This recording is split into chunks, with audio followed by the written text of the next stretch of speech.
The reason why Ron Hextall was my favorite athlete growing up is my brother was an Edmonton Oilers fan. So in 1985 and in 1987, they, of course, faced the Philadelphia Flyers.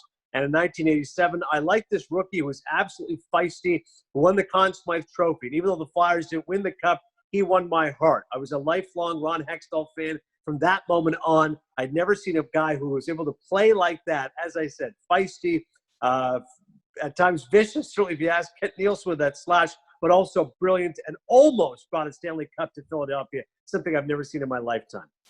I always loved Gary Carter because I love the book A Dream Season. There's so many great baseball books out there, and I was 8 years old and I read his book, which is about the '86 Mets. And so I became a lifelong Gary Carter fan, having read about his life, the fact he was a member of the Montreal Expos, and the fact he brought a World Series to the New York Mets, the fact he was a wonderful guy, very charitable, devoutly religious. I always loved what he stood for, and I loved his storytelling, and his book made me fall in love with baseball and made me fall in love with number 8.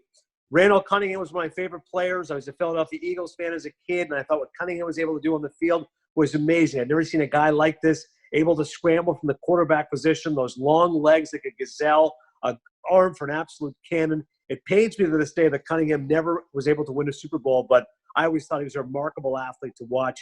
John Starks was one of my favorites. I always loved the plucky underdog. When I played basketball, I was a shooting guard, and I'd like to think of myself as John Starks in Game 6 of the '94 Finals when he had 26 points, not Game 7 when he went 2 for 18, 0 for 10 from downtown. But I love the Beastie Boys track. I got a heart like John Starks. I loved every time he'd go to the lane. I thought he always played above his size. And the dunk over Jordan, yes, Jordan came in at the last second, but the dunk over Jordan is one of my favorite basketball memories of all time. And Boris Becker, lastly, my mom grew up in England. She moved from Pakistan when she was 10.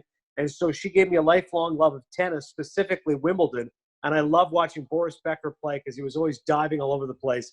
It's amazing to think Boris was in 7 Wimbledons. He actually lost more Wimbledon finals than he won. He won 3, lost 4.